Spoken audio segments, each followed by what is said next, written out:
Again and again and again and again, Mr. Wood.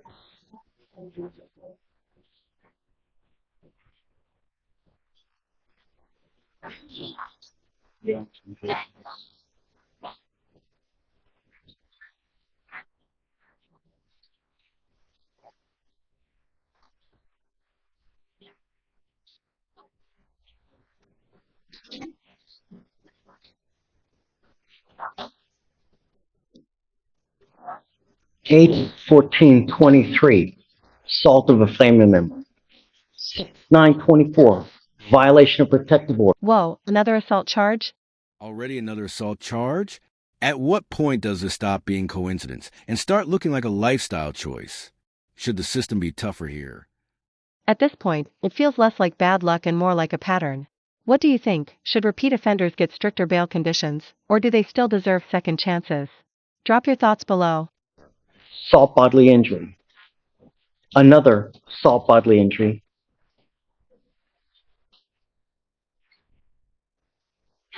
February. 6 criminal cases in just a few months. That's a whirlwind of chaos. Imagine being the judge trying to balance justice with fairness in a record like this. Of 24, assault of a pregnant person, for which you're on deferred now, and now you've picked up another. You now stand charged with criminal mischief. You are facing 6 months in jail and or $1,000 fine. So 1, 2, 3, 4, 5 cases, all in a matter of months. We are going to do probable cause. You have the right to remain silent. Anything you say can or will be used against you. You have the right to have an attorney present. If you cannot afford one, one will be appointed to you. Mr. Woods. The defendant was traveling with the complainant to go see the defendant's child with his child's mother. The defendant continued to be sexual with his child's mother. The complainant engaged in a verbal altercation with the defendant. Smashing a car window with a rock over an argument. This is where anger turns criminal. What do you think? Is this a moment of rage or clear danger to society? Upon arriving home, the defendant exited the vehicle. The complainant drove to a store close to her home. The defendant took the complainant's iPad and walked, followed the complainant to the Kroger. The defendant then jumped on the complainant's hood as she was driving and struck her window multiple times with a rock, causing damage to her vehicle. Estimated damage worth $300. Who is the complaining witness in this case? Complaining witness in this case, Joshua Perry, who is the same complainant in the assault. Tell me he's not supposed to have contact with this complaining witness? Guys, Mr. Woods is on deferred for assault of a pregnant person. Was he, as a condition of that, not to?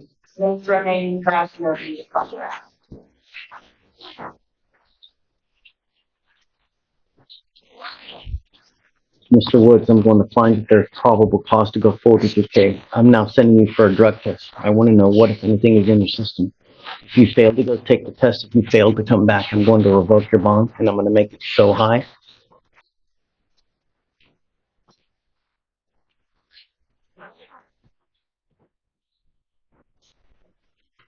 On one ankle, I'm going to put a GPS monitor because I'm ordering you not to have contact with this person, and you've shown repeatedly that you are incapable of following bond conditions.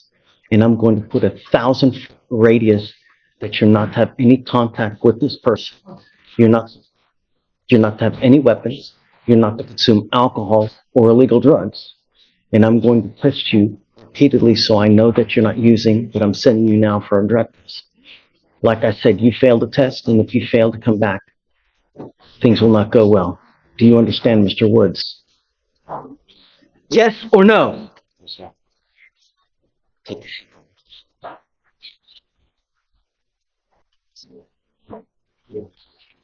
Mr. Burroughs, you're charged with driving while intoxicated. You're facing up to 6 months in jail and or a $2,000 fine.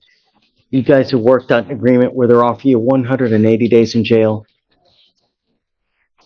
It is probated for 12 months part of the probation, you will do a DWI education class, 2 victim impact panels. You must do a TRAS, which is an evaluation to see what other conditions you may need. If they assess other conditions, you must fulfill those conditions. No breath test refusal, meaning if you were pulled over in a car and an officer asks you to submit a breath test, you must submit. If you don't, you're in violation of this probation. Guardian interlock, 30 hours of community service, a $100 donation, one time to Mothers Against Drunk Driving, no drugs, no alcohol. Random analysis. Is this how you understand the plea bargain agreement? So, Does he have any prior DWIs? he had one that was dismissed a long time ago, and it was no probable cause based on no alcohol consumption out of Galveston. We tried to get a pizza for a little bit just because of that. He had a theft when he was a kid, 17 years old, but it was Just one. yeah, but he was I know he was 17 and he had an employee theft, and then he picked up another theft, but they didn't revoke his probation. It was like $100 from the cash register. That was a long time ago. He's a volleyball coach. He's a good person. He's a good guy. He's turned his life around. His parents are here to support him. He made a mistake this night drinking. He understands that. He's taking responsibility for that. He's doing whatever he can to move forward. He's in a financial hardship now. That's why we're asking for a reduction in the DPS fine. I've worked with him on payment plans and stuff. I'm going to waive all my fees so he can succeed. The question is, at what point do you get it, Mr. Burrows? You've already had one DWI dismissed. You now have another one. While you're on bond, you have bond violations. So for you to come here and tell me that you've changed and that you're a different person and this and that goes in one ear, goes out the other. I don't believe it. Actions speak louder than words. And you can lie to me, but you can't lie to yourself. And your record. Life is hard enough being a young black man in America today, right? And the more convictions you get, all you're doing is you're making life more difficult. With these theft cases that you get, with these DWI, it's one of the worst cases that you can possibly pick up, because these theft cases brands you. Here comes a turning point. The judge makes it crystal clear, minimum 30 days in jail for the next mistake. Question is, do harsh warnings really change behavior, or do repeat offenders just roll the dice anyway? People are scared to hire potential thieves because I'm always going to be thinking, well, if I hire him to work for me, I know that he's got not only one prior theft, but prior thefts. Is he going to steal from me? Same thing now happens with the DWI. You had one dismissed, now you have another one.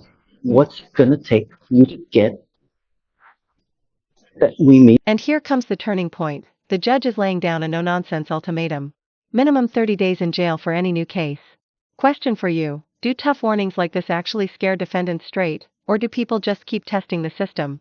Let me know what you think. In business, that public safety is a primary concern. And when you don't get it, and when you continue to pick up criminal cases, there are really grave consequences. You need to understand that from now on, after today, you're looking at a minimum of 30 days in jail. No, hold on.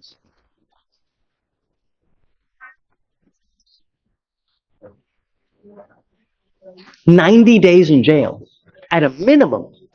Any new cases you pick up here in county court, don't matter how small it is, from now on, you are looking at a minimum of 90 days in jail. Not only that, you pick up another theft, you could be potentially charged with a felony because they use those as a stepladder to enhance punishment. And when you don't get it, they combine all those to get up to felony. You could be potentially facing that with another theft. At some point, you got to get it. And I hope this is slow. And usually, in my experience, being here, at times, when we go too easy on people, they still don't get it. You're skirting out of here today. You're getting probation. You're getting no jail time. You're not getting your license suspended. Now they want me to waive, Michael wants me to waive the fines and fees? I mean,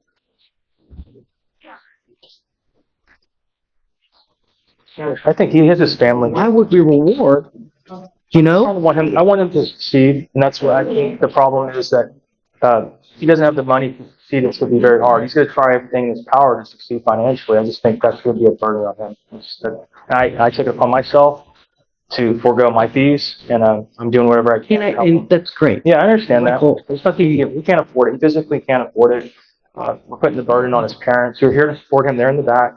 They're here. He'll be staying with them to produce whatever fees he has to try to, get back on his feet. He's trying, Judge. He is. He's been in constant contact with me. We talk every other day. He's literally trying. He really is. And I think if you give him a shot here, he'll do whatever he can to, prove it wrong. I don't have to accept this agreement. I could say, no, I don't want this. Well, jail time. I will accept your agreement, Mr. Burroughs, but I want you to understand that if you come back here and try to tell me you test positive again because of makeup, that kind of excuse is such that every single person who puts makeup on gets intoxicated. Really? So, if you come up here while you're on this probation and you test positive for alcohol, it tells me that you have a problem, and I'm giving you fair warning now that you will go into a rehab facility. I can amend the conditions to put you in a lockdown rehab facility for, at a minimum, 9 months, 10 months. If you respond well, I will accept it. But I'm telling you now, if you test positive for whatever it may be, get ready. And I hope, and I want to read a repeat offender DWI education class. I don't want just a garden variety.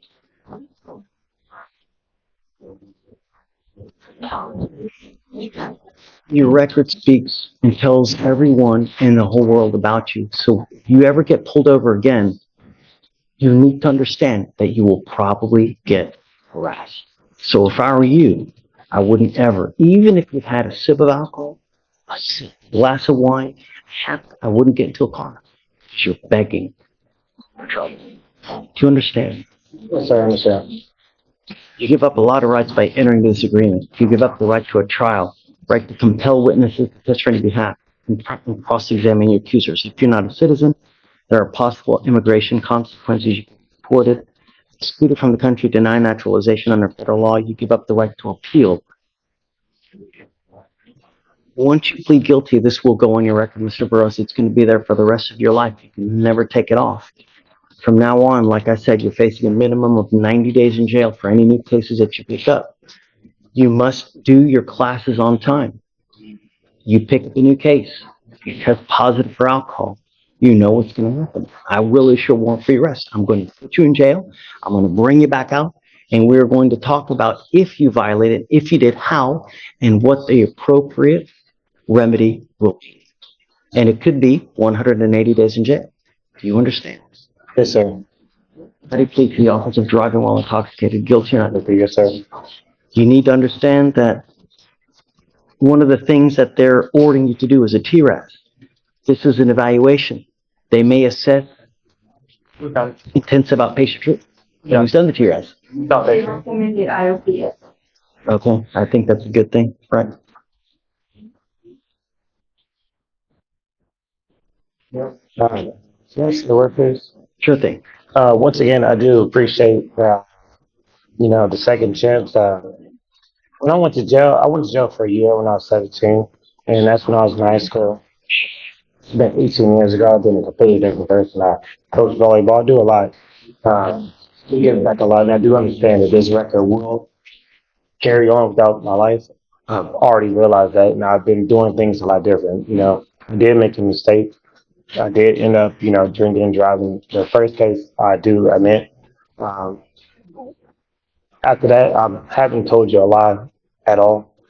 It was more than just makeup. It was paint, body paint, full transformation. I do a lot on Halloween. I did not know that it was skin to my ankle, and I haven't lied to you about that. Once again, I do appreciate the second chance. I'm a lot different than what my record says I am. That happened when I was in high school. 17, 18, I'm 35 now. Notice how the defendant leans hard on personal backstory, coaching, community work, life turnaround. But in court, do these stories outweigh the black and white of the charges? Haven't been in trouble since. I know you did see DWI on there. I was leaving work, didn't have a sip of alcohol. I asked to do a breathalyzer. They wouldn't let me do a breathalyzer. That was leaving from Kima. They have an ongoing case. I didn't have a sip of alcohol. That's the reason why I got thrown out. I didn't have a sip of alcohol. I asked them to do a breathalyzer. I was being harassed for that whole Talking about the month. first case. Yeah, I was being harassed for a whole month. 14 times I got pulled over. The last time before that one, I told them, I said, you know, there's a reason why you throwing me over. And so I told them. Next time I got pulled over, I got pulled over on 146 and they didn't give me a chance to even do a breathalyzer. And that's the reason why. Notice how the defendant shifts into full damage control mode here, stressing his past and good character. But here's the real question. Do personal stories matter more than the actual charges when it comes to sentencing? I'd love to hear your take. I got thrown out because I asked to do a breathalyzer, they didn't take my blood, they didn't take anything. They wanted to take me to jail because of some beef that's happening in between the Kima bars and Kima PD. I changed my life a lot. I didn't lie to you last time I was here. I wasn't aware that that would set off my scram device. I had super glue that I was putting up, fingernail polish remover. Last time I didn't speak because I was on my anxiety medication, so I didn't really speak, but I can speak a lot better today because I haven't taken it on as serious. But that's what ended up happening. Once again, I do appreciate you for giving me a second chance, but just want to let you know I didn't lie to you last time I was here. If you think that people and officers messed with you last time, what do you think is going to happen now? I do understand that, sir. You know, and the only thing that I'm trying to impart to you is don't give them the ability to do that by smelling like alcohol, smelling like weed. Because when you get into a car, faintest, funkest smell of whatever, it's a great excuse for them to take you down. Yes, sir. This time I did drink. I did not. Look, you don't have to say anything now, but Sir. I want you to appreciate the gravity of it. The gravity of it. It's when officers like me, I don't know you. I have but a mere 10 seconds, 20 seconds, maybe 5 minutes to get to know who Sydney Burroughs is. Sir. One of the things I use to find out who you are is your record. I understand. So when an officer pulls you over, they're going to see DWI, theft. And I don't know if there's other things as well, because I don't get access to everything. But when they see that, they're going to be, holy moly. If they go up to your car, it walks like a duck, and it talks like a duck. If they have a DWI 1, they have a DWI 2nd, and now they come up to you and they smell something. I do understand. Don't give them ammunition to fire a gun at you. Life is hard enough as it is. Anyways, look, done preaching. So comply with these things and we will be happy. Michael, and I'm going to tell you now that I will waive your court costs and your supervisory fees. But if you come back with another DWI, I want you to understand that the next time on a second you're facing around. And there it is. The judge reminds him, money isn't the real problem, responsibility is. At the end of the day, will strict conditions push change, or will temptation win again?